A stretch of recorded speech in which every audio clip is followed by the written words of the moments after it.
Welcome to Ultramind. இந்த வீடியோவில் புதுசாக இங்கிலீஷ் லேர்ன் பண்ணணும் அப்படின்னு ஸ்டார்ட் பண்ணியிருக்க ஒரு பிகினருக்கும் இல்லை நம்ம வீட்டில் இருக்கிற கிட்ஸுக்கும் யூஸ் ஆகிற சின்ன சின்ன சென்டென்ஸை தான் பார்க்க போகிறோம். வீடியோக்குள்ளே போகிறதுக்கு முன்னாடி நம்ம சேனலை சப்ஸ்கிரைப் பண்ணாதவங்க சப்ஸ்கிரைப் பண்ணிவிடுங்க. ஃபர்ஸ்ட் சென்டென்ஸ், இப்போ யாருக்காச்சும் சமையல் பண்ண பிடிக்கும் அப்படின்னா அப்போ வந்துட்டு சொல்லுவாங்கள்ல எனக்கு சமையல் பண்ண ரொம்ப பிடிக்கும் அப்படின்னு. இந்த எனக்கு சமைக்க பிடிக்கும் அப்படிங்கிறத ஐ என்ஜாய் குக்கிங் குக்கிங்னு சொல்லலாம். நெக்ஸ்ட் சென்டென்ஸ், நமக்கு சில விஷயம்லாம் எப்போ நடந்தது அப்படின்னு சொல்லிட்டு சரியாக ஞாபகம் இருக்காது இல்லையா? சப்போஸ் அப்போ வந்துட்டு யாராவது கேட்குறாங்க இதில் உனக்கு ஞாபகம் இருக்கா அப்படிங்கிறப்ப நம்ம சொல்லுவோம்ல, ஐயோ எனக்கு அது சரியாக எப்போ ஞாபகம் இல்லையே, நான் மறந்துட்டேன் அப்படின்லாம். இந்த எனக்கு சரியாக ஞாபகம் இல்லை அப்படிங்கிறத ஐ டோன்ட் ரிமெம்பர் எக்ஸாக்ட்லின்னு சொல்லலாம். நெக்ஸ்ட் சென்டென்ஸ், இந்த மழை பெய்கிற மாதிரி ஒரு கிளைமேட் இருக்குது அப்படின்னா அப்போ வந்துட்டு சொல்லுவோம் இல்லையா, மழை பெய்ய போகுது வெளில போகாத அப்படின்லாம். இந்த மழை பெய்ய போகுது அப்படிங்கிறத இட்ஸ் கோயிங் டு ரெயின்னு சொல்லலாம்.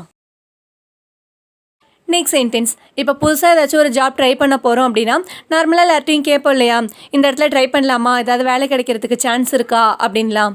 இந்த ஏதாவது ஒன்று கிடைக்கிறதுக்கு சான்ஸ் இருக்கா இல்லை ஏதாவது ஒன்று பண்ணுறதுக்கு வாய்ப்பு இருக்கா அப்படின்லாம் சொல்லிட்டு கேட்குறோம்ல, இந்த வாய்ப்பு இருக்கா அப்படிங்கிறத இஸ் தேர் எனி சான்ஸ்னு கேட்கலாம். நெக்ஸ்ட் சென்டென்ஸ், இப்போ ஏதாச்சும் ஒரு கிளாஸுக்கு நம்ம போகலை இல்லை ஒர்க்குக்கு போகலை அப்படின்னா நம்ம ஃப்ரெண்ட்ஸ் கேட்பாங்க இல்லையா, ஏன் இன்றைக்கி வரல என்னாச்சு அப்படிங்கிறப்ப சொல்லுவோம்ல, இல்லை எனக்கு உடம்பு சரியில்லை அதான் வரல அப்படின்லாம். இந்த எனக்கு உடம்பு சரியில்லை அப்படிங்கிறத ஐ எம் நாட் வெல்னு சொல்லலாம். நெக்ஸ்ட் சென்டென்ஸ், இப்போ ஏதாச்சும் விளையாண்டுட்டு இருக்கிறப்ப டைம் ஆகிட்டு இல்லை வேறு ஏதாவது ஒரு ஒர்க் இருக்குது அப்படின்னா அப்போ வந்துட்டு சொல்லுவோம் இல்லையா, நம்ம நாளைக்கு விளையாடலாம் இன்றைக்கி இது போதும் அப்படின்லாம். இந்த நம்ம நாளைக்கு விளையாடலாம் அப்படிங்கிறத லெட்ஸ் ப்ளே டுமாரோன்னு சொல்லலாம். நெக்ஸ்ட் சென்டென்ஸ், இப்போ ஒரு மெச்சூரான ஏஜில் இருக்க வேண்டியவங்க வந்துட்டு ஏதாச்சும் சின்ன பிள்ளைத்தனமாக பண்ணிகிட்டு இருக்காங்க இல்லை சின்ன பிள்ளை மாதிரி பேசிகிட்டு இருக்காங்க அப்படின்னா அப்போ வந்துட்டு சொல்லுவோம் இல்லையா, சின்ன பிள்ளைத்தனமாக இருக்காத கொஞ்சமாவது யோசி அப்படின்லாம். இந்த சின்ன பிள்ளைத்தனமாக இருக்காத அப்படிங்கிறத டோன்ட் பி சைல்டிஷ்னு சொல்லலாம்.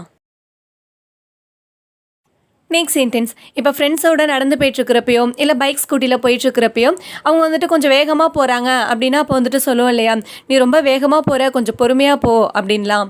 அப்படி இல்லைன்னா ஏதாவது ஒரு வேலையை செய்கிறப்ப கூட நிதானமாக பொறுமையாக செய்யாமல் அவசரமாக பண்ணுறாங்க அப்படின்னா கூட சொல்லுவோம் இல்லையா, நீ ரொம்ப வேகமாக போகிற கொஞ்சம் பொறுமையாக பண்ணு அப்படின்லாம். இந்த நீ ரொம்ப வேகமாக போகிற அப்படிங்கிறத யூ ஆர் கோயிங் டூ ஃபாஸ்ட்னு சொல்லலாம்.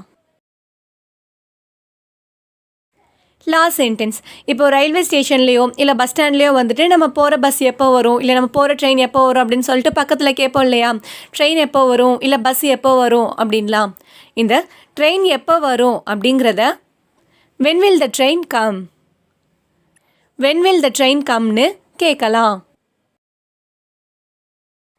இந்த வீடியோ உங்களுக்கு யூஸ்ஃபுல்லாக இருந்திருக்கும்னு நினைக்கிறேன். உங்கள் ஃப்ரெண்ட்ஸ் யாராச்சும் இங்கிலீஷ் கற்றுக்கணும்னு ஆசைப்படுறாங்கன்னா மறக்காமல் இந்த வீடியோவை அவங்களுக்கு ஷேர் பண்ணுங்கள். And thanks for watching.